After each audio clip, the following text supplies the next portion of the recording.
चलिए फ्रेंड्स, बात करते हैं मंत्रिपरिषद के बारे में। मंत्रिपरिषद मतलब काउंसिल ऑफ मिनिस्टर्स। यहाँ से आपके कौन-कौन से सवाल बनते हैं वो सारे सवाल यहाँ पे देखते हैं।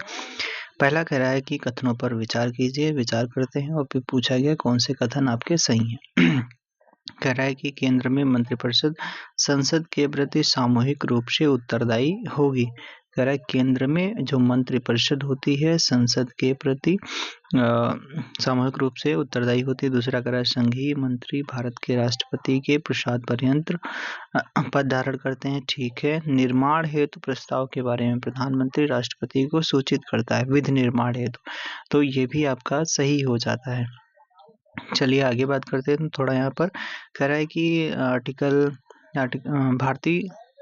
भारतीय संविधान के अनुच्छेद 75(3) में स्पष्ट उल्लेख है कि मंत्रिपरिषद सामूहिक रूप से लोकसभा के प्रति उत्तरदायी, लेकिन वहाँ पर लिखा क्या था? वहाँ पर लिखा था संसद लिखा था, इसलिए यहाँ पर ये गलत हो जाता है। ठीक है, यहाँ पर गलत हो जाएगा। आगे बात करते हैं। यहाँ पर जो मंत्री होते हैं वो राष्ट्रपति के प्रसाद पर्यंत जो आपके पद धारण करते हैं, और फिर उसके बाद में विधान विषयक प्रस्तावनाओं से संबंधित सभी निर्णय को प्रधानमंत्री द्वारा राष्ट्रपति को सूचित करने का प्रावधान है। कथनों पर विचार कीजिए। कथनों पर विचार करते हैं। ठीक है। फिर पूछा क्या गया? इसमें पूछा गया कौन से कथन सही है। ठीक है, कौन से कथन सही है? कह रहा है जो व्यक्ति संसद के किसी सदन का सदस्य नहीं है मंत्रिपरिषद का सदस्य नियुक्त किया जा सकता है। कह रहा है कि कोई व्यक्ति जो संसद के किसी सदन का सदस्य नहीं है मंत्रिपरिषद का सदस्य नियुक्त किया जा सकता है। ठीक है। किसी भी व्यक्ति का अधिकतम 3 वर्षों की अवधि के लिए मंत्रिपरिषद का सदस्य नियुक्त किया जाता है, ये गलत है। 5 साल के लिए होता है इसमें। और फिर क्या है कि मंत्री होने के लिए किसी व्यक्ति का 25 वर्षों से कम आयु का नहीं होना चाहिए, ये भी सही है। तो 1 और 3 सही है। 1 और 3 वाला सी वाला ऑप्शन सही है। मंत्रिपरिषद का सदस्य बनने के लिए यह आवश्यक है कि वह व्यक्ति संसद के किसी सदन का सदस्य हो। यदि व्यक्ति मंत्री बनते समय किसी सदन का सदस्य नहीं है तो उसे 6 महीने के अंदर किसी भी सदन का सदस्यता अनिवार्य होती है, नहीं तो उसे अपना पद त्याग करना पड़ेगा। मंत्री होने के लिए न्यूनतम 25 वर्ष होती है और लोकसभा सदस्य बनने की जो न्यूनतम आयु होती है 25 वर्ष होती है। चूंकि विधानमंडल का सदस्य बनने की न्यूनतम आयु 25 वर्ष है, अतः मंत्री के लिए न्यूनतम आयु भी 25 वर्ष ही होगी। ठीक है। मंत्रिमंडलीय शासन प्रणाली का अर्थ क्या होता है? तो अर्थ क्या होता है इसमें? तो एक ऐसी शासन प्रणाली जिसमें क्या होता है, जिसमें एक समूह होता है जो सरकार की नीतियों पर सामूहिक रूप से निर्णय लेता है, जो संसद के प्रति सामूहिक रूप से उत्तरदायी भी होता है। तो ये तो सही है, पहला वाला ही आपका सही हो जाएगा। मंत्रिमंडलीय शासन प्रणाली एक ऐसी प्रणाली है जो सरकार की नीतियों पर सामूहिक रूप से निर्णय लेती है, जो संसद के प्रति सामूहिक रूप से उत्तरदायी होती है, मतलब निम्न सदन के प्रति उत्तरदायी होती है। केंद्रीय सरकार के संदर्भ में निम्नलिखित कथनों पर विचार कीजिए। चलिए विचार करते हैं भाई। ठीक है, विचार करते हैं। कह रहा है कि भारत के संविधान में उपबंध है कि समस्त कैबिनेट मंत्री अनिवार्य रूप से केवल लोकसभा के ही नहीं, भाई केवल नहीं, ठीक है, केवल लोकसभा के ही आसीन सदस्य होंगे, नहीं ऐसा नहीं। कैबिनेट केंद्रीय कैबिनेट सचिवालय संसदीय कार्य मंत्रालय के निर्देशाधीन कार्य करता है, तो ये भी गलत हो जाएगा। ना तो 1 ना तो 2 वाला आपका सही है, डी वाला ऑप्शन हो जाएगा। बात करते हैं यहाँ पर कैबिनेट मंत्री को मंत्रिमंडल की प्रत्येक बैठक में उपस्थित होने तथा भाग लेने का अधिकार है। जो कैबिनेट मंत्री होता है भाई साहब, वो मंत्रिमंडल की प्रत्येक बैठक में उपस्थित होगा और भाग लेने का भी उसके अधिकार है। आर्टिकल 352 के अधीन आपातकाल की उद्घोषणा के लिए लिखित सलाह प्रधानमंत्री और अन्य कैबिनेट मंत्री मिलकर देंगे। ठीक है।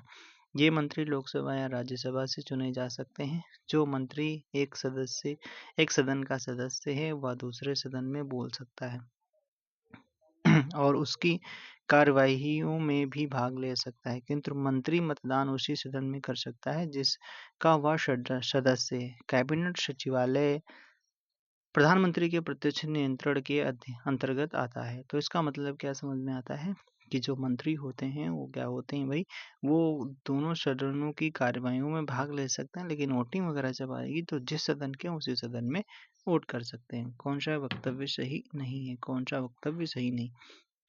संघीय मंत्रियों की नियुक्ति राष्ट्रपति करता है, ठीक है। वे राष्ट्रपति के प्रसाद पर्यंत रहते हैं, ठीक है।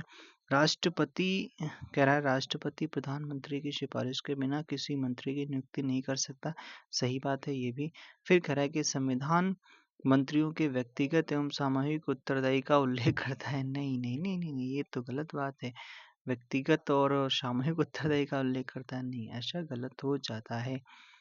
संसदीय सरकार वाली व्यवस्था में मंत्रिपरिषद के संसदीय सरकार वाली व्यवस्था में मंत्रिपरिषद के सदस्य सामूहिक रूप से उत्तरदायी होते हैं। किसके प्रति होते हैं? तो लोकप्रिय सदन जो होता है आपका सी वाला सही है, ठीक है। लोकप्रिय सदन जिसे आप कहते हो, क्या लोकसभा कहते हो। कौन सा वक्तव्य मंत्रिमंडलीय सरकार के आधार को निरूपित करता है? तो मंत्रिमंडली में क्या होता है भाई? मंत्रिमंडल सामूहिक उत्तरदायी के आधार पर काम करती है, ठीक है। हमें तो यही सही लग रहा है, सही भी है ये, ठीक है, पहला वाला ही सही है, जो मंत्रिमंडल सामूहिक उत्तरदायी के आधार पर कार्य करता है। अगला सवाल, राष्ट्रपति मंत्रिपरिषद की राय के अनुकूल कार्य करने के लिए बाध्य है? नहीं भाई, मंत्रिपरिषद को अपनी राय पर पुनर्विचार करने के लिए नहीं कहा जा सकता है। तो यहाँ पर दो ए वाला मतलब, एक मिनट, ए वाला ए सही है, आर गलत है। ओ भैया ठीक है, आर गलत है। पहले ए क्या है, कह रहा है राष्ट्रपति मंत्रिपरिषद की सलाह के अनुकूल कार्य करने के लिए बाध्य है। अच्छा, दूसरा कह रहा है कि मंत्रिपरिषद को अपनी राय पर पुनर्विचार करने के लिए नहीं कहा जा सकता। कहा जा सकता है, क्यों नहीं कहा जा सकता है? चलिए देखते हैं। तो राष्ट्र संविधान के अनुच्छेद 74(1) में उपबंध है कि राष्ट्रपति को उसके कृत्यों का निर्वाह करने में सहायता और सलाह देने के लिए एक मंत्रिपरिषद होगी, जिसका प्रधान क्या होगा? जिसका प्रधान जो प्रधानमंत्री होगा, और राष्ट्रपति उसकी सलाह के अनुसार ही कार्य करेगा। लेकिन राष्ट्रपति मंत्रिपरिषद से ऐसी सलाह पर पुनर्विचार करने की अपेक्षा कर सकता है। राष्ट्रपति ऐसे पुनर्विचार के बाद ही दी गई सलाह के अनुसार ही कार्य करेगा। अच्छा, संसदीय लोकतंत्र के अधीन सामूहिक उत्तरदायी के सिद्धांत का क्या निहितार्थ है? तो मंत्रिपरिषद में पूरे रूप में, साथ ही साथ एकल मंत्री के रूप में कोई अविश्वास प्रस्ताव लाया जा सकता है। अच्छा, फिर कह रहा है कि मंत्रिमंडल में किसी व्यक्ति का प्रधानमंत्री की सलाह के बिना नाम निर्दिष्ट नहीं किया जा सकता। ये तो सही पॉइंट है। फिर कह रहा है कि मंत्रिमंडल में कोई व्यक्ति सदस्य के रूप में नहीं रखा जा सकता। यदि प्रधानमंत्री कह दे उसे कि बर्खास्त कर दिया जाए, तो ये भी सही है। तो 2 और 3 आपका सही है। संसदीय लोकतंत्र के सामूहिक उत्तरदायी के सिद्धांत के अनुसार सदन में अविश्वास प्रस्ताव संपूर्ण मंत्रिपरिषद के विरुद्ध लाया जाता है, न कि किसी एक मंत्री के विरुद्ध। ध्यान रखने वाली बात यही तो ऊपर एक वाले पॉइंट में लिखी थी। तो जो अविश्वास प्रस्ताव लाया जाएगा वो संपूर्ण मंत्रिपरिषद के विरुद्ध लाया जाता है, न कि किसी एक मंत्री के खिलाफ लाया जाता है। संसदीय लोकतंत्र के अधीन सामूहिक उत्तरदायी के सिद्धांत का अर्थ है मंत्रिमंडल में किसी व्यक्ति का प्रधानमंत्री के सलाह के बिना नाम निर्दिष्ट नहीं किया जा सकता। साथ ही बर्खास्त किए गए प्रधानमंत्री द्वारा व्यक्ति को मंत्रिमंडल में नहीं रखा जा सकता। यदि सरकार राज्यसभा में पराजित हो जाए तो क्या होता है? यदि सरकार राज्यसभा में पराजित हो जाए, उपरोक्त में से कुछ भी नहीं होता है। अच्छा, ये भी है। लिखा है प्रधानमंत्री अपना त्याग पत्र दे देते हैं, गलत बात है। और संसद भंग हो जाती है, नहीं। राष्ट्रपति शासन लागू होता है, नहीं। उपरोक्त में से कोई भी नहीं। तो होता क्या है, देखते हैं। राज्यसभा में सरकार के पराजित होने से सरकार की वैधता पर कोई असर नहीं पड़ता है, क्योंकि भैया कोई असर नहीं पड़ेगा, ठीक है। अनुच्छेद 75(3) के तहत सरकार लोकसभा के प्रति उत्तरदायी होती है। अच्छा, लोकसभा में सरकार के पराजित हो जाने पर मंत्रिपरिषद भंग हो जाती है और सरकार का पतन हो जाता है। ठीक है भाई, सरकार का पतन हो जाता है। चलो देखते हैं। कह रहा है भारत में कोई जो मंत्री है जो मंत्रिपरिषद से त्याग पत्र देना चाहता है, वह अपना त्याग पत्र किसे देगा? राष्ट्रपति को देगा। किसे देगा? राष्ट्रपति को। संघ के अगला सवाल है, हाँ, संघ सरकार के संदर्भ में निम्नलिखित कथनों पर विचार कीजिए। कैबिनेट सचिव की सलाह पर प्रधानमंत्री द्वारा भारत के सरकार के मंत्रालयों, अरे यार नहीं, गलत तो है, प्रधानमंत्री के सलाह पर राष्ट्रपति करता है, ठीक है, तो ये गलत है। फिर कह रहा है कि दूसरा क्या कह रहा है, हर एक मंत्रालय को प्रधानमंत्री की सलाह पर भारत के राष्ट्रपति द्वारा किसी मंत्री को प्रदान किया जाता है, ये सही है, ठीक है, ये सही है, दूसरा वाला सही है। अगला सवाल पे चलते हैं। अगला सवाल है कि भारत में संघीय मंत्रिपरिषद के सदस्यों की कुल संख्या किससे अधिक नहीं हो सकती। तो देखो कह रहा है कि संघीय मंत्रिपरिषद के सदस्यों की कुल संख्या, मंत्री कितने हो सकते हैं, तो सदन के सदस्यों की कुल संख्या का 10%, अच्छा नहीं 15% होता है, तो संसद के सदस्यों की कुल संख्या का 15%, दूसरा वाला सही है, बाकी उसमें दिल्ली वगैरह में 10% है, तो डी वाला सही है। कह रहा है कि 91वां संविधान संशोधन अधिनियम 2000 कुल सदस्य संख्या का, अच्छा लिखा है कि 91वां संविधान संशोधन अधिनियम 2003 के द्वारा केंद्र तथा राज्य में मंत्रिपरिषद की सदस्य संख्या लोकसभा तथा विधानसभा की कुल संख्या का 15% से अधिक नहीं होगी। ये पॉइंट, ये देखो अभी अब आगे भी क्वेश्चन पूछा गया होगा कई बार।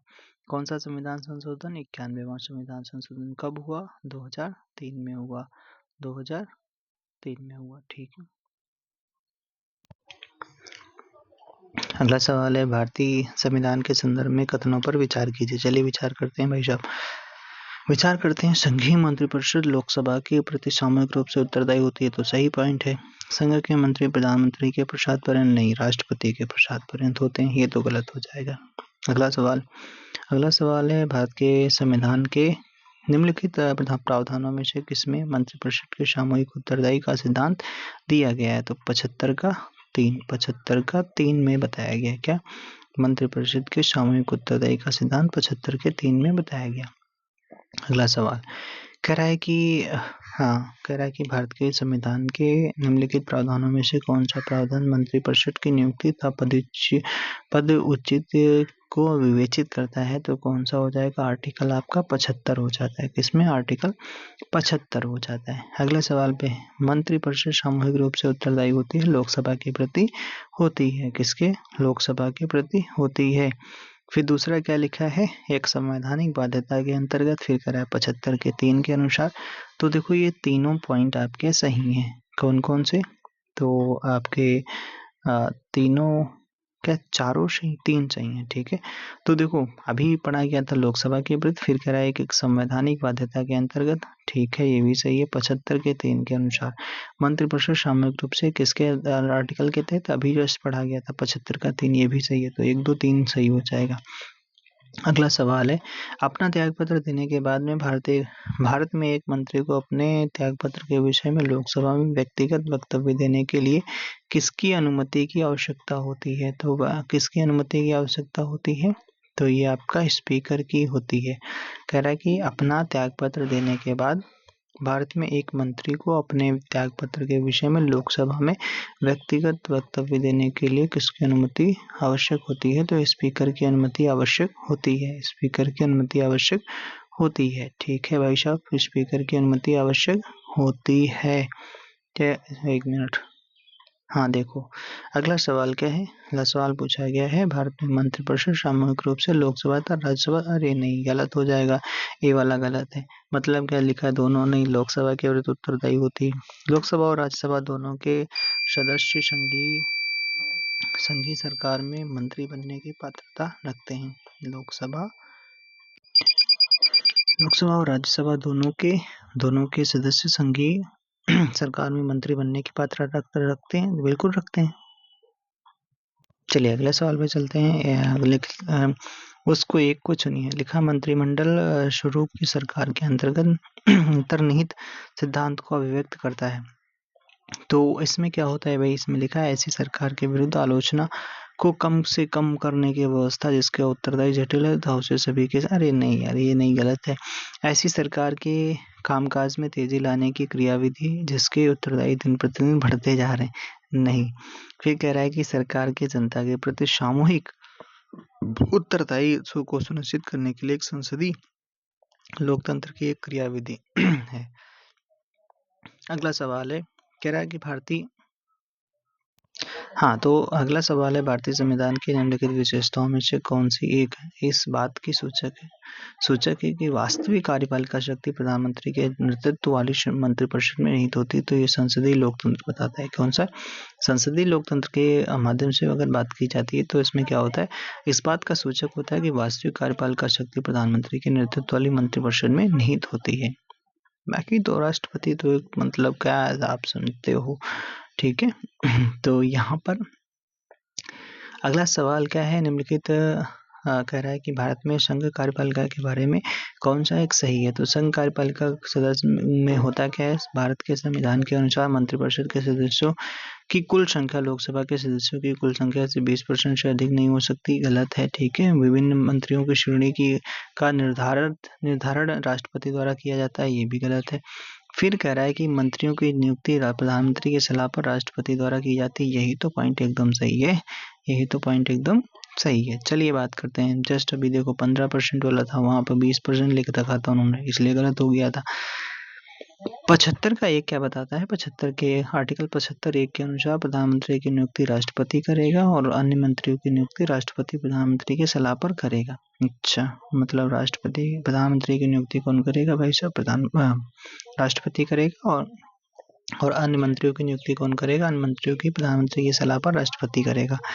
तो यहाँ पर कहा जा रहा है कि 75 का फर्स्ट का ए के अनुसार मंत्रिपरिषद में मंत्रियों की कुल संख्या, इसमें प्रधानमंत्री भी शामिल है, लोकसभा के सदस्यों की कुल संख्या के 15% से अधिक नहीं होगी। इसके अलावा अनुच्छेद 75 के 5 के अनुसार संसद के किसी भी सदस्य के अतिरिक्त किसी ऐसे व्यक्ति को मंत्री नियुक्त किया जा सकता है जो संसद का सदस्य ना हो, किंतु उसे 6 महीने की अवधि के अंदर संसद के किसी भी एक सदन की सदस्यता ग्रहण करनी होगी। 75 का ये 5 बताता है भैया, 75 का 5। अगला क्या कर रहा है, मंत्रिपरिषद में मंत्रियों की 3 श्रेणियां होती हैं, पद होते हैं। कैसे? कैबिनेट मंत्री, राज्य मंत्री, उप मंत्री। प्रधानमंत्री विभिन्न मंत्रियों में पद स्तर और मंत्रालयों का आवंटन करते हैं। कौन करते हैं भाई? प्रधानमंत्री करते हैं, ये नहीं राष्ट्रपति करते हैं, यही तो पूछा गया था उसमें। सीमा प्रबंधन विभाग केंद्रीय मंत्रालयों में से किस एक का विभाग है? किसका एक विभाग हो जाएगा? सीमा प्रबंधन विभाग। तो सीमा वगैरह जब भी चर्चा वगैरह होती है, कौन? गृह मंत्रालय चर्चा में आता है। कौन भैया? गृह मंत्रालय आता है। अगला सवाल, हाल ही में भारत सरकार के अधीन किस मंत्रालय का गठन किया गया? तो ये किया गया सहकारिता मंत्रालय, ये सहकारिता मंत्रालय का गठन किया गया था, ठीक है, सहकारिता मंत्रालय का गठन किया गया था। अगला सवाल, निम्नलिखित कथनों पर संघ सरकार के संदर्भ में कथनों पर विचार कीजिए। और विचार करना है तो आपका कह रहा है कि एन गोपालास्वामी अयंगर समिति ने सुझाव दिया कि किसी भी मंत्री और किसी भी सचिव को प्रशासनिक सुधार करने और उसे बढ़ावा देने के लिए पूर्णतः नामित किया जाना चाहिए। गलत है भाई, ठीक है। प्रशासनिक सुधार आयोग 1966 की संस्तुति के आधार पर वर्ष 1970 में कार्मिक विभाग का गठन किया गया, इसे प्रधानमंत्री के अधीन रखा गया, ठीक है, दूसरा वाला सही। अब बात करते हैं यहाँ पर, तो एन गोपालास्वामी अयंगर ने 1949 में अपनी रिपोर्ट रिकॉग्नाइज गवर्नमेंट मशीनरी में प्रकाशित सुधार के लिए मंत्री और सचिवों की समितियों को नामित करने की संस्तुति दी थी। किसी मंत्री या सचिव द्वारा प्रशासनिक सुधार करने की संस्तुति फर्स्ट यार्षिक की थी, अतः विकल्प एक सही नहीं होगा। प्रशासनिक सुधार आयोग 1966 की संस्तुति पर 1970 में कार्मिक विभाग का गठन किया गया, प्रधानमंत्री के प्रत्यक्ष प्रभार के अधीन रखा गया, ठीक है। संसदीय सरकार में प्रधानमंत्री और मंत्रिपरिषद पद पर रह सकते हैं। कह रहा है कि संसदीय सरकार में प्रधानमंत्री और मंत्रिपरिषद पद पर रह सकते हैं। प्रधानमंत्री और मंत्रिपरिषद जो पद पर रह सकते हैं, तो किसके भैया रह सकते हैं? तो जब तक विधान पालिका के निम्न सदन का विश्वास मत प्राप्त है तब तक, ठीक है, मतलब जब तक आपको विश्वास मत प्राप्त है तब तक रह सकते हो, बाकी तो हटो भैया, तुमको नहीं मुंह रखेंगे हम, ठीक है। संसदीय सरकार में प्रधानमंत्री और मंत्रिपरिषद तभी तक पद पर बने रह सकते हैं जब तक कि उन्हें विधायिका के निम्न सदन यानी भारत में लोकसभा का विश्वास प्राप्त रहता है। संसद के लोकप्रिय या प्रत्यक्ष रूप से निर्वाचित सदन के प्रति मंत्रिपरिषद का सामूहिक उत्तरदायी संसदीय शासन व्यवस्था की सर्वप्रथम विशेषता है। भारत में संसदीय प्रणाली को ब्रिटिश प्रणाली से लिया गया है। अच्छा, अगला सवाल है, निम्नलिखित में से कौन राज्यसभा का सदस्य होते हुए भी लोकसभा की कार्यवाही में भाग ले सकते हैं? तो कौन ले सकते हैं? तो मंत्री वगैरह ले सकते हैं। जस्ट अभी ऊपर पढ़ा गया था जब हम लोग पढ़ रहे थे क्वेश्चन एक, तो मंत्री जो राज्यसभा का सदस्य हो वो भैया कार्यवाही में भाग ले सकता है। तो ये देखो, फिर से पढ़ना चाहो पढ़ लो। भारत सरकार का कोई मंत्री, जिसमें प्रधानमंत्री भी शामिल है, संसद के दोनों सदनों की कार्यवाही में भाग ले सकता है भैया। यदि कोई नागरिक मंत्री बन जाता है तो संसद के किसी भी सदन का सदस्य नहीं है।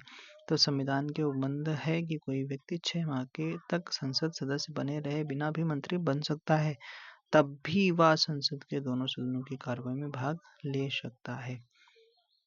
कौन सा केंद्रीय मंत्रिमंडल का सही विवरण नहीं है? कह रहा है कि कौन सा केंद्रीय मंत्रिमंडल का सही विवरण नहीं है। तो कह रहा है यह संसद मंत्रिमंडल का सही विवरण नहीं है। अच्छा भैया, ठीक है। तो कह रहा है यह संसद का एक भाग है, तो सही है। यह संसद के प्रति उत्तरदायी है, सही है। मंत्रिमंडल उत्तरदायी होता संसद के प्रति, वो भी लोकसभा के प्रति। फिर यह उस समय तक सत्ता में रहता है जब तक उसे विश्वास मत प्राप्त हो, ये भी सही है। फिर कह रहा है संसद से बाहर किसी व्यक्ति को कभी भी मंत्रिमंडल का सदस्य नियुक्त नहीं किया जा सकता। ये तो गलत है, ठीक है। ये तो गलत पूछा था, गलत यही वाला है, ठीक है। अगला सवाल आपसे पूछा गया क्या, इन परिस्थितियों निम्नलिखित में से किस परिस्थिति में पूरी मंत्रिपरिषद भंग नहीं होती है? अगर कोई कैबिनेट मंत्री त्यागपत्र दे दे तब, ठीक है। अगर प्रधानमंत्री की मृत्यु हो जाए तो भंग हो जाएगी। अगर प्रधानमंत्री त्यागपत्र दे दे तब भी भंग हो जाएगी। अगर कोई कैबिनेट मंत्री त्यागपत्र दे दे तब नहीं भंग होगी, ठीक है। यही यानी सी वाला आपका सही हो जाएगा। करे मंत्रिपरिषद भंग नहीं होती तो तभी नहीं होगी, ठीक है। चलो देखते हैं, यदि कोई कैबिनेट स्तर का मंत्री अथवा राज्य स्तर का मंत्री पद त्याग करता है तो पद से हटाया जाता है तो मंत्रिपरिषद पर कोई भी प्रभाव नहीं पड़ता है। संसदीय शासन व्यवस्था में प्रधानमंत्री मंत्रिपरिषद का प्रधान होता है। प्रधानमंत्री समस्त मंत्रिपरिषद का केंद्र भी बिंदु होता है। यदि उसकी मृत्यु हो जाए, वह त्यागपत्र दे दे तो समस्त मंत्रिपरिषद को त्यागपत्र देना पड़ता है, अर्थात मंत्रिमंडल स्वतः भंग हो जाता है। बोलो भैरव जी महाराज की जय हो। कथनों पर विचार कीजिए। राष्ट्रपति संघ की मंत्रिपरिषद के बिना कार्य नहीं कर सकता है। बिल्कुल सही है, सही वाला पूछा गया, कौन सा कथन सही है? तो कौन सा कथन सही है? तो पहला वाला कथन एकदम सही है। इसमें हम लोग अभी कंफ्यूज हो गए थे, लेकिन ये वाला पॉइंट भैया सही है। फिर कह रहा है सॉलिसिटर जनरल केंद्र सरकार का सर्वोच्च विधिक पदाधिकारी, ये गलत है भाई, ये नहीं ठीक है। कह रहा है संघ की मंत्रिपरिषद प्रधानमंत्री की मृत्यु होने तथा त्यागपत्र देने पर कुछ समय के लिए कार्य कर सकती है, नहीं, गलत है, भंग हो जाती है। प्रधानमंत्री की अनुपस्थिति में केवल गृह मंत्री ही केंद्रीय मंत्रिपरिषद की आपातकालीन बैठकों की अध्यक्षता कर सकता है, नहीं, गलत है, ठीक है। एक दो और तीन गलत है, बिल्कुल। चलिए देखते हैं 75 का मतलब मानव भारतीय संविधान के 53 वन के अनुसार संघ की कार्यपालिका शक्ति राष्ट्रपति में निहित होती है, ठीक है। इसका प्रयोग इस संविधान के अनुसार स्वयं एवं अपने अधीनस्थ अधिकारियों द्वारा करेगा। अनुच्छेद 74 का वन क्या बताता है? राष्ट्रपति को सहायता और सलाह देने के लिए एक मंत्रिपरिषद होगी जिसका प्रधान प्रधानमंत्री होगा।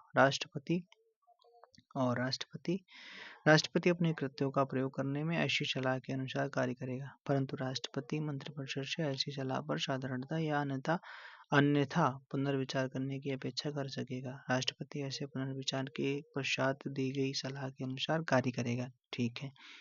इस प्रकार राष्ट्रपति संघ की संघ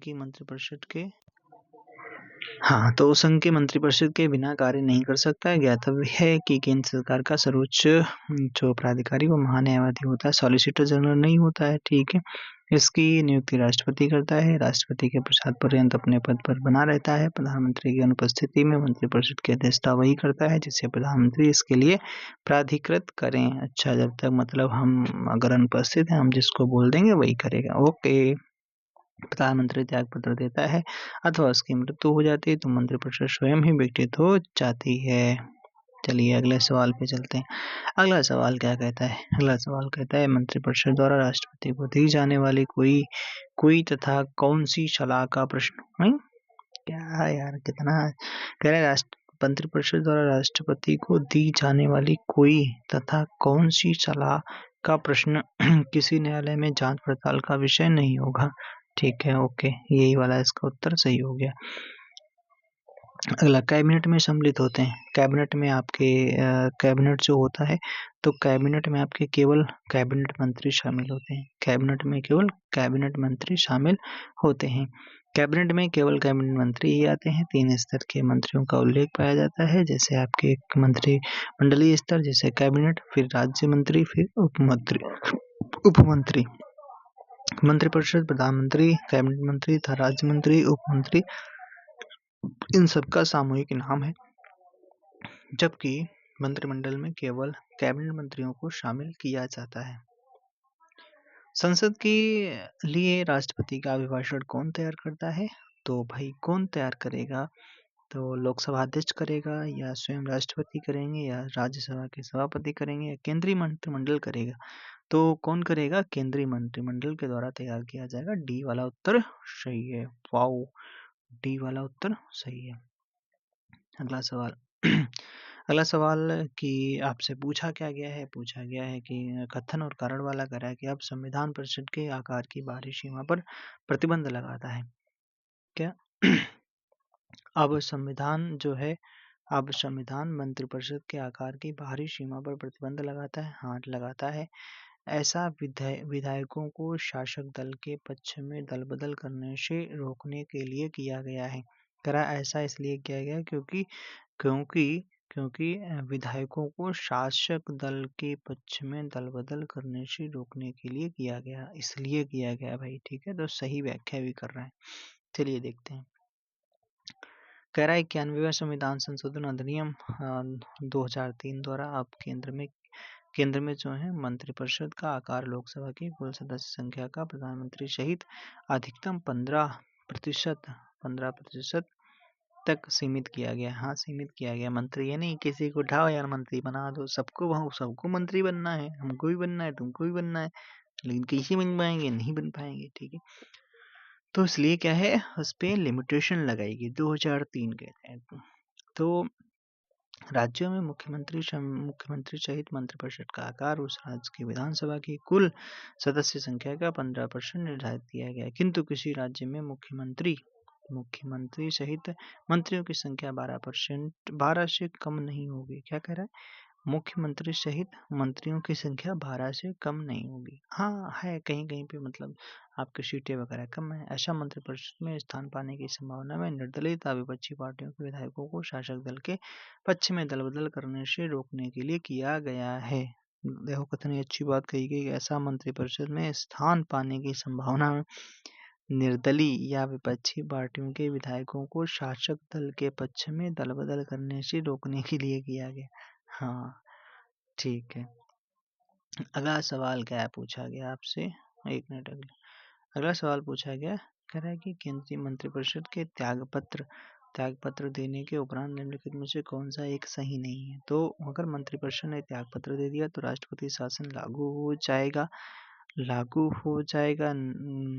अच्छा, ये तो पूछा क्या गया, कौन सा सही नहीं है? ठीक है, तो नहीं लागू होगा भाई।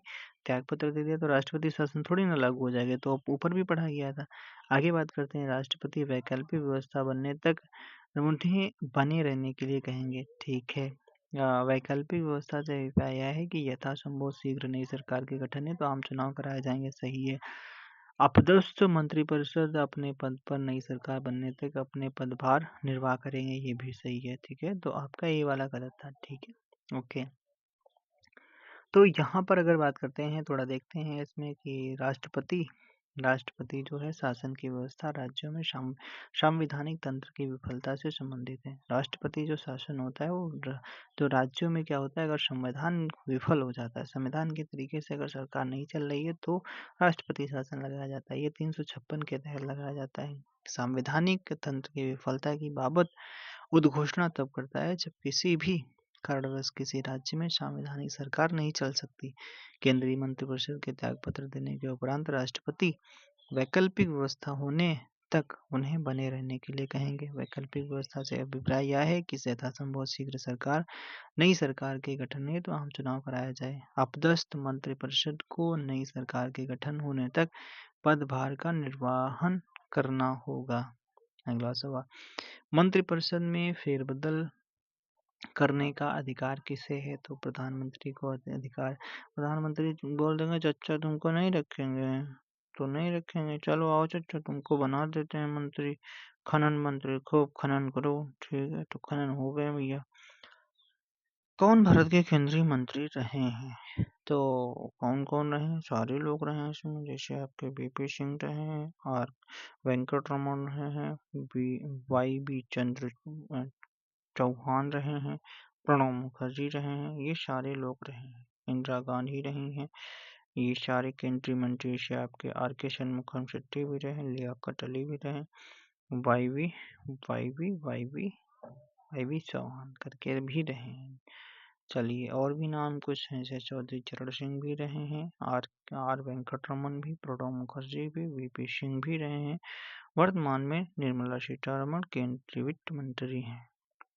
हमारे देश का प्रधानमंत्री, सवाल आपसे पूछा गया, हमारे देश का प्रधानमंत्री बनते समय किसी व्यक्ति को सदन के किसी एक सदन का सदस्य होना चाहिए, यदि नहीं है तो उसे 6 माह के भीतर किसी एक सदन का सदस्य बन जाना होता है। चलो बिल्कुल सही है, ए वाला सही है आपका।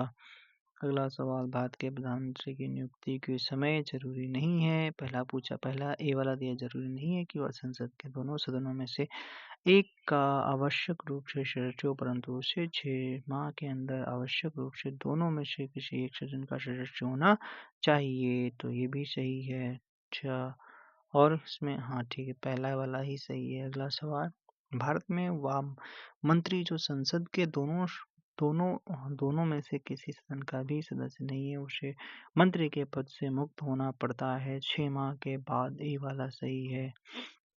यदि भारत का प्रधानमंत्री राज्यसभा का सदस्य है तो क्या होगा भाई? यदि भारत का प्रधानमंत्री राज्यसभा का सदस्य है तो क्या होगा? तो अविश्वास प्रस्ताव की स्थिति में वह अपने पक्ष में मत नहीं दे पाएगा। अच्छा, क्योंकि अविश्वास पत्र किस में आएगा? लोकसभा में आएगा, और वोट डाल सकते हो भैया अपने ही उसमें, ठीक है, इसलिए वो वोट नहीं दे सकता है। ये वाला आपका सही हो जाएगा। ओके, अगले सवाल पे चलते हैं। अगला सवाल कहता है, प्रधानमंत्री बनते समय राज्यसभा का सदस्यता कौन था? तो कौन था भैया? इंदिरा गांधी थी। ठीक है, कौन थी? इंदिरा गांधी थी। प्रधानमंत्री श्रीमती इंदिरा गांधी जब प्रधानमंत्री बनी तब वह राज्यसभा की सदस्य थी। पीवी नरसिम्हा राव जब प्रधानमंत्री बने तब वह संसद के किसी सदन के सदस्य नहीं थे। लाल बहादुर शास्त्री और चंद्रशेखर सिंह जब प्रधानमंत्री बने तो वो लोकसभा के सदस्य थे। भारत के प्रधानमंत्री के विषय में कौन सा कथन सही है? तो प्रधानमंत्री मंत्रिपरिषद का नाम मात्र का नहीं भैया, नाम मात्र का कैसे हो जाएगा? वह संसद के प्रति उत्तरदायी नहीं है, गलत है। होता है, वह अपने मंत्रियों में से किसी को भी बर्खास्त नहीं कर सकता। कर सकता है यार, किसी को भी कर सकता है। फिर कह रहा है कि प्रधानमंत्री मंत्रिपरिषद का वास्तविक नेता होता है। वाह, क्या बात है, यही तो सही है। भारत के प्रधानमंत्री मुखिया हैं। भारत के प्रधानमंत्री मुखिया हैं, तो मुखिया होते हैं केंद्रीय सरकार का मुखिया होते हैं। वो प्रधानमंत्री पद का सृजन जो हुआ था संविधान के प्रावधानों से हटकर हुआ है। ठीक है, लॉलीपॉप वाला सिस्टम है, इसका कहीं उल्लेख नहीं, लेकिन लॉलीपॉप दे दिया जाता है, आओ भैया आओ हमारे मिल जाओ। ठीक है, भारतीय संविधान भारतीय राजनीतिक व्यवस्था में उप प्रधानमंत्री का पद संविधान के प्रावधानों से हट करके है। इस पद का सृजन केवल व्यक्तिगत, देखो भी ये कह रहे हैं, केवल व्यक्तिगत महत्वाकांक्षा एवं पद तुष्टीकरण के लिए किया गया था। सर्वप्रथम इस पद पर केंद्रीय गृह मंत्री सरदार पटेल जी की नियुक्ति कर दी गई। आओ पटेल जी, ऐसा करो, गुस्सा हो ना, हम तुमको क्या बना देते हैं, उप प्रधानमंत्री बना देते हैं, उप प्रधानमंत्री बना देते हैं। ठीक है बच्चा, मान जाते हैं। किसका भारत के संविधान में तो स्पष्ट उल्लेख नहीं है, पर परिपाटी के रूप में पालन किया जाता है। किसका उल्लेख नहीं है, तो कह रहा है प्रधानमंत्री यदि निम्न सदन में बहुमत खो देता है तो उसे त्यागपत्र दे देना चाहिए, दे देना चाहिए। यही वाला सही है आपका, दूसरा वाला। ठीक है, ओके। प्रधानमंत्री यदि निम्न सदन यानी लोकसभा में बहुमत खो दे तो वह त्यागपत्र दे देता है। इसका संविधान में कहीं उल्लेख नहीं है, किंतु निम्न सदन के प्रति सामूहिक उत्तरदायी की व्यवस्था आर्टिकल 75 के 3 के कारण परंपरा के अनुसार यह परंपरा है कि वह बहुमत खोते ही त्यागपत्र दे देता है। अगला, प्रधानमंत्री एवं मंत्रिमंडल का कह लोकसभा के प्रति प्रधानमंत्री एवं मंत्रिमंडल का उत्तरदायी अथवा जिम्मेदारी। कह रहा है कि लोकसभा के प्रति प्रधानमंत्री एवं मंत्रिमंडल का उत्तरदायी अथवा जिम्मेदारी, तो जिम्मेदारी जो होती है वो प्रत्यक्ष, अनवरत और सामूहिक होती है। ओ भैया, डी वाला सही है। कैसी होती है, प्रत्यक्ष, अनवरत तथा सामूहिक होती है, सामूहिक होती है। भारत का प्रधानमंत्री किसके प्रति जवाबदेह होता है, तो लोकसभा के प्रति होता है। किसके, लोकसभा के प्रति होता है। अगला सवाल, निम्नलिखित कथनों पर विचार कीजिए। भारतीय संघ की कार्यपालिक और शक्ति प्रधानमंत्री में निहित होती है, सही है।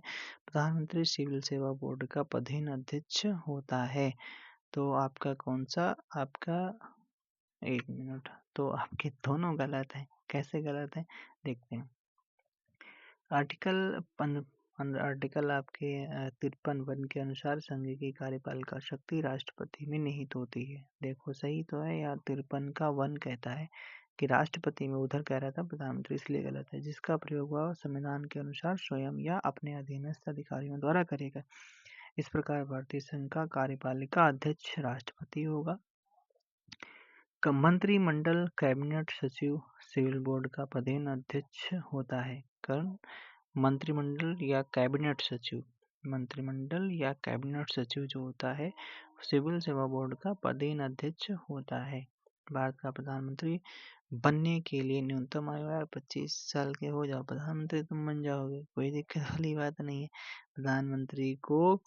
प्रधानमंत्री को राष्ट्रपति के द्वारा नियुक्त किया जाता है, सी वाला उत्तर सही है। ठीक है भैया, भारत का प्रधानमंत्री होता है, कैसा होता है, वो नियुक्त किया जाता है, अपॉइंटेड, यानी डी होता, डी वाला उत्तर सही है। अगले सवाल, भारत के 12वें प्रधानमंत्री थे, तो यार ऐसा सवाल यहाँ पर पूछा गया लेकिन इसमें दिक्कत रही है, तो हम चलते हैं सीधे अपने 19वें नंबर के। कौन है प्रधानमंत्री, तो ये मोदी जी हैं। ठीक है, 2014 से अभी तक चल रहे हैं। भारत के प्रधानमंत्री के रूप में किसका कार्यकाल सबसे कम रहा था, तो चौधरी भैया जो थे, अपने चौधरी भैया का कार्यकाल सबसे कम रहा था। ठीक है, चौधरी चरण सिंह। आगे बात करते हैं, भारत के प्रथम कार्यवाहक प्रधानमंत्री कौन थे, गुलजारी लाल नंदा थे। ठीक है, ए वाला उत्तर सही है। अगला सवाल है, किसने अपने राजनीतिक जीवन में भारत के प्रधानमंत्री का पद एक बार से अधिक समयांतराल के बाद सुशोभित किया है, मतलब एक बार से अधिक, तो कौन कौन थे भैया, तो 3 4 5 3 4 5 3 4 5, अटल बिहारी वाजपेयी, इंदिरा गांधी, गुलजारी लाल नंदा। क्या लिखा था, एक बार से अधिक समयांतर के बाद सुशोभित किया है। ठीक है, तो कौन, 3 4 5, मतलब गुलजारी लाल नंदा, इंदिरा गांधी और अटल बिहारी वाजपेयी। चलिए देखते हैं थोड़ा सा। गुलजारी लाल नंदा, इंदिरा गांधी और अटल बिहारी वाजपेयी एक बार से अधिक समयांतराल के बाद प्रधानमंत्री के पद पर आसीन रहे। पंडित जवाहरलाल नेहरू 1947 से 1964 लगातार रहे, बिना समयांतराल के प्रधानमंत्री रहे, इसलिए वाह सही बात है भाई। ठीक है, सवाल में यार दम थी इसमें। ठीक है, फिर बिना समयांतराल के प्रधानमंत्री रहे, तथा लाल बहादुर शास्त्री 1964 से 1966 रहे। इंदिरा गांधी 1966 से 67 रहीं, फिर 1980 से 84 रहीं। गुलजारीलाल नंदा 1964 में कार्यवाहक रहे, फिर 1966 में कार्यवाहक रहे। अच्छा, 2 बार रहे। अटल बिहारी वाजपेयी 1966 में 13 दिन की इनकी सरकार चली थी। फिर 1998 में, 1966 नहीं यार, अटल बिहारी वाजपेयी 1996, ठीक है, 13 दिन की सरकार। 1998 से 2004 तक प्रधानमंत्री पद पर ये लगातार रहे। ठीक है, अगला सवाल देख लेते हैं। 1 मिनट, कहाँ चला गया यार। ठीक है ठीक है ठीक है ठीक है भाई, यही था सवाल, यही वाला सवाल था। हाँ ठीक है भाई, ओके, चलिए देखते हैं। कह रहा है कि हाँ, कौन है जो एक से अधिक बार प्रधानमंत्री नियुक्त हुए। एक से अधिक बार जो प्रधानमंत्री नियुक्त हुए हैं, जैसे आपके नेहरू जी हुए भाई, इंदिरा गांधी भी रहीं, गुलजारीलाल नंदा जो 2 बार कार्यवाहक रहे, अटल बिहारी वाजपेयी जो 13 दिन की सरकार, फिर 13 महीने की सरकार, फिर 5 साल की सरकार रही इनकी। तो ये हो जाते हैं। अगला, भारत के निम्नलिखित में से कौन से प्रधानमंत्री को लोकसभा में कभी भी विश्वास मत नहीं मांगना पड़ा, क्या लोकसभा में कभी भी विश्वास मत नहीं मांगना पड़ा? तो कौन थे भैया? तो ये इंदिरा गांधी। ठीक है, कौन हो जाएंगे? इंदिरा गांधी, इंदिरा गांधी। चलिए, क्योंकि इनकी पार्टी के पास पूर्ण बहुमत था, हो इसलिए नहीं मांगना पड़ा इनको भैया कभी भी। अगला, भारत के प्रधानमंत्री बनने से पूर्व किसी राज्य के मुख्यमंत्री नहीं रहे? तो नहीं रहे हैं तो आपके पीवी नरसिम्हा राव, ये वाला केवल उत्तर है, हो जाएगा, यही नहीं रहे, बाकी सभी रहे। मोरारजी देसाई, चरण सिंह क्योंकि आपके यूपी में 5वें नंबर के सीएम थे, वीपी सिंह और चंद्रशेखर। ठीक है, चंद्रशेखर। अब देखते हैं यहाँ पर थोड़ा इनके बारे में। जैसे कह रहा है कि चंद्रशेखर ऐसे प्रधानमंत्री हैं जो प्रधानमंत्री बनने के पूर्व किसी भी राज्य के मुख्यमंत्री नहीं रहे। कौन थे भैया? 1 मिनट, मतलब ये चंद्रशेखर है यार, पीवी नरसिम्हा राव, पीवी नरसिम्हा राव तो रहे हैं। ठीक है, ओके। आगे बात करते हैं, जैसे श्री चंद्रशेखर, वीपी सिंह की सरकार गिरने के पश्चात कांग्रेस पार्टी के भारी समर्थन से 10 नवंबर 1990 से 20 जून 1991 तक भारत के प्रधानमंत्री थे, जबकि चरण सिंह, पीवी नरसिम्हा अरे वीपी सिंह प्रधानमंत्री बनने के पूर्व वो उत्तर प्रदेश, अच्छा कौन कौन, जैसे वीपी सिंह और चरण सिंह, ये थे आपके उत्तर प्रदेश के मुख्यमंत्री रह चुके थे।